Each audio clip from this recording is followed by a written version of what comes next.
Meet Jimmy. Jimmy is 7 years old and 9 months. Jimmy is in the 3rd grade, and his favorite subject in school is English. Jimmy's Sunday usually consists of reading. He loves to read. He is currently knee-deep in Junie B. Jones.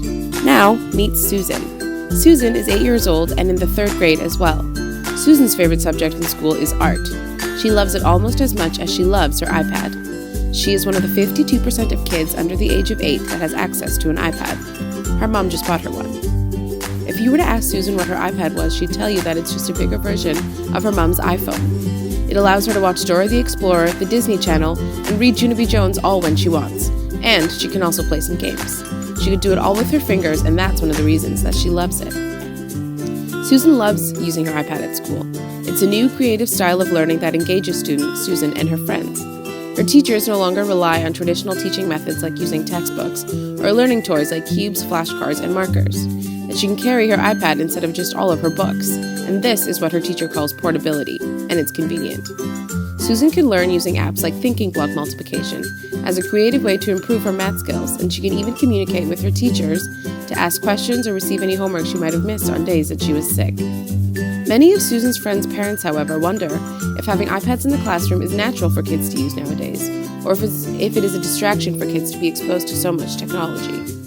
Susan's mother, however, has noticed that her ability to pay attention when the iPad isn't around is lower than her neighbor Jimmy's, but she isn't sure if it's because of their different personalities or because of Susan's reliance on fast and on-demand technology, which might be hampering her ability to pay attention to things. At times, though, Jimmy has troubles paying attention as well. There are thousands of moments every day that demand Jimmy and Susan's attention, so it's hard to tell where it can be allocated. Her parents are concerned about the iPad diminishing Susan's capacity to pay attention. But Susan's mother is a very busy woman who doesn't always have time to play with her or help her with her schoolwork.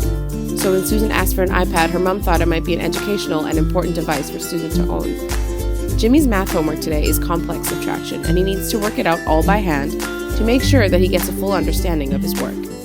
Susan's homework is done all on her iPad. It didn't take Susan or her friends too long to understand how it works or what applications help them with their homework.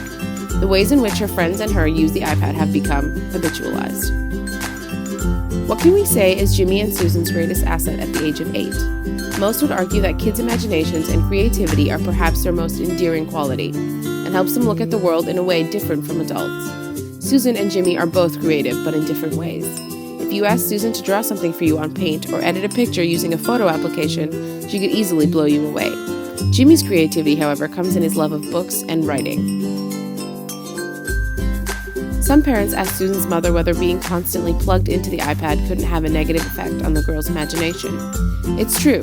Sometimes Susan seems a little antisocial and maybe has trouble entertaining herself without her iPad. But when it comes to solving tricky problems, she's very clever.